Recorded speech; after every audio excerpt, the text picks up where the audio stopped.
చిలకొండూరు తండాల మీద ఆ తండాలు అభివృద్ధి చెందాలి అని చాలా చాలా కష్టం పడతారు, చాలా పనులు చేస్తున్నారు.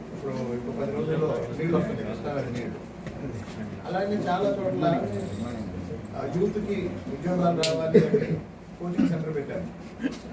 ఒక్కోసారి ఏమనిపిస్తుందంటే మనం ఎవరి కోసం అయితే పనిచేస్తున్నామో వాళ్ళు కూడా అర్థం చేసుకోకుండా వాళ్ళు కూడా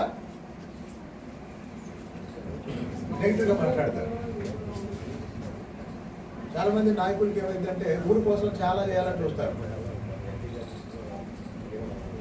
ఎవరి కోసం అయితే పనిచేస్తున్నామో వాళ్ళ నుంచి సహకారం రాకపోగా ఒకసారి విమర్శలు వస్తాయి. మనం చంద్రబాబు నాయుడు గారిని చూసాం, ఆయన చేసిన అభివృద్ధిని చూసాం. ఆయన మీద వచ్చిన విమర్శలు చూస్తే ఏమనిపించింది, అది రాజకీయాలు ఎందుకు అనిపిస్తుంది. కాబట్టి 2-3 రోజుల్లో చాలామంది స్పందించారు. కాకపోతే ఏంటంటే దీని వెనకాల ఏమన్నా పెద్ద పెద్ద రాజకీయాలు ఉన్నాయా, దీని వెనకాల బాధ ఉంది. నాకు అర్థమైంది, అది అర్థమైంది ఏంటంటే దీని వెనకాల బాధ ఉంది.